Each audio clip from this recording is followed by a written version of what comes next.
Sounds Catholic. No mai, haere mai.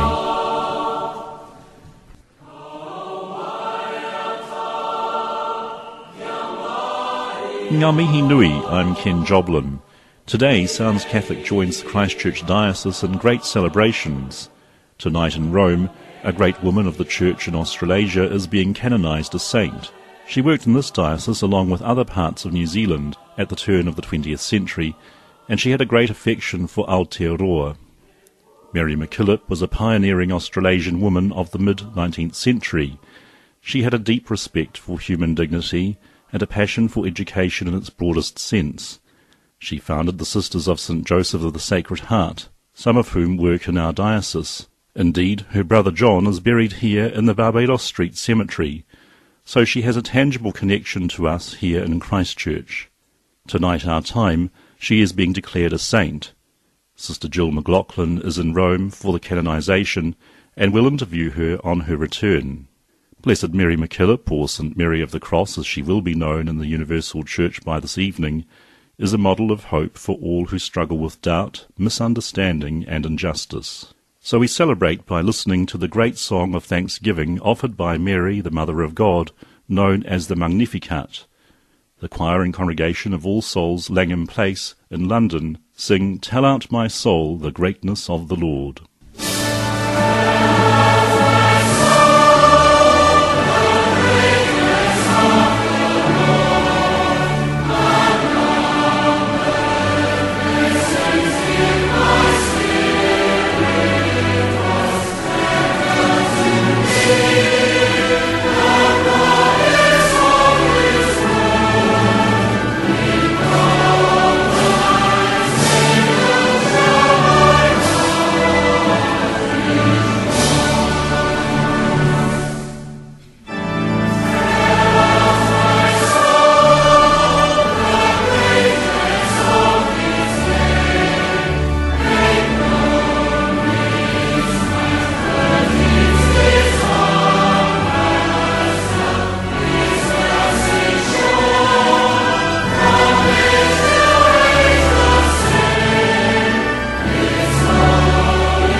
I wish all congregations would sing like that. On the 20th of February, New Zealand Catholics heard this great news. An Australian nun revered for her rebellious streak as much as her good works is set to become the country's first saint. Pope Benedict XVI is expected to canonise the late Mother Mary MacKillop later this year. Australia correspondent Steve Marshall has more. The face of a saint, Mother Mary MacKillop, soon to be Saint Mary of the Cross MacKillop. It's a great day for us all, and it's especially a great day for the sisters. Before her death in 1909, Mary founded an order of nuns, the Sisters of St. Joseph, helping the poor and disadvantaged. To bring services, hope and consolation to so many people across the length and breadth of this country and New Zealand. In December, Pope Benedict recognised a second miracle attributed to the nun, in which she apparently cured a woman of cancer, paving the way for her canonisation. She is now officially an icon or a hero and a model for those of us who want to live good lives. Sister Maria Casey was among those who attended the historic ceremony at the Pope's official residence at the Vatican City. The sainthood caps a remarkable turnaround for a determined woman who was once excommunicated after a dispute with the church hierarchy. And she had her troubles within the order and with the division of the order, as well as with a couple of unusually difficult bishops. Mary MacKillop's sainthood will be made official along with 5 other candidates from Canada, Poland, Spain and Italy at a ceremony in October. Steve Marshall, One News, Sydney. Our thanks to One News for that clip, where you heard Cardinal Pell of Sydney bookending 2 of Mary MacKillop's religious sisters. Sounds Catholic wanted our own Christchurch take on Mary's canonisation. In March, Sister Jill McLaughlin and I took a road trip to Temuka. Sister Jill was first professed into the Sisters of St Joseph in 1999, and she is the vocations director for that religious order, and she works for us in the diocese educating teachers and others in the spirituality and legacy of Mary MacKillop. We arrived in Temuka, where the presence of Mary MacKillop is highly visible, both in the church and in the convent. There we met the parish priest of St Joseph's. Ken Joblin, my name. Joblin, is it? That's it. And Nelson. And Nelson, very good. Yes, very good. You're doing a bit of gardening after. Well, I'm having a tidy up now. I've got just a house day today. So I did a bit of garden and I'm just tidying up my shed. So tell me, what's the news about the big celebrations? Have you got anything organised for New Zealand yet? After ruminating on what shape the celebrations might take in Temuka, we moved over to the church itself. Here we met our tour guide, Sister Lorraine Gaines. See how high the whole steeple goes way, way up to a beautiful point, and a cross on it. It used to be a much bigger cross that Father Fovell put on, and he really liked it. But he was told after a few years by the town council or somebody it had to come down. It was dangerous. It was too big. Right. And it would blow down. So, and there's a plaque there above the archway of the open door, to the memory of the Reverend Father Fovell SM, who built this church. Great monument. It's a beautiful church. It really is.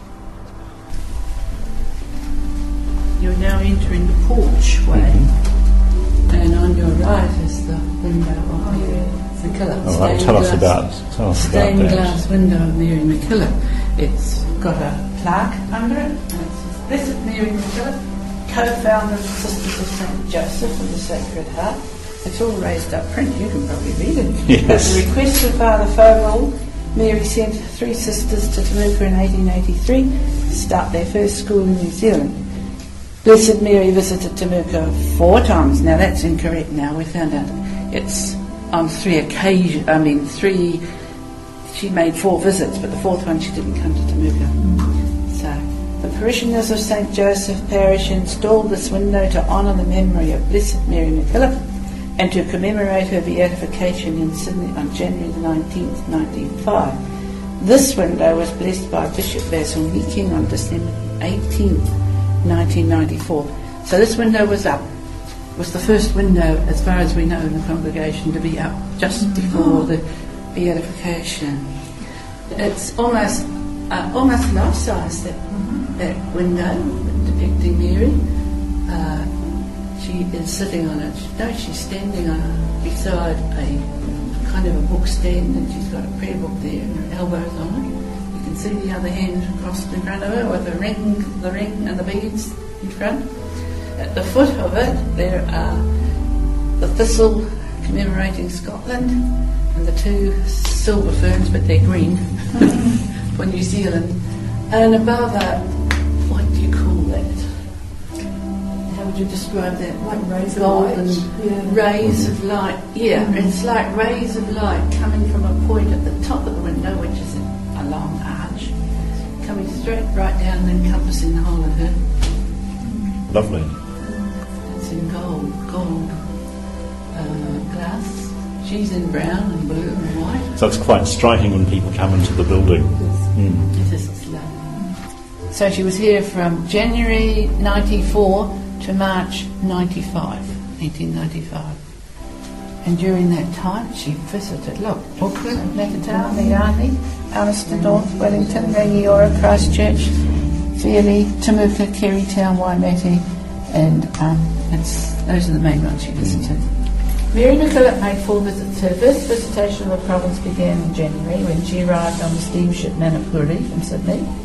She was in New Zealand until March. Mary loved New Zealand, her health responded to the climate. But for most part, Mary was taken up with the needs of her sisters and concerned to see that the ordinary comforts of life were there to keep them happy. That's why she visited all the places where the sisters were to see how they were getting on. And the second visit? Mary spent most of her second visit to New Zealand in the South Island. As it turned out, circumstances dictated that she change her original plans. First, she had the unexpected opening of the school at Arrowtown before establishing the school at Port Chalmers. She was recuperating from measles in Temuka when problems surfaced at Rangiora. And finally, the sudden death of Mother Dern had made her cut her visitation short, and she hastily returned to Sydney. That was when she stayed. So that was quite a long visit, wasn't it? After looking at this rather lovely window, we went through to the beautiful church itself, a church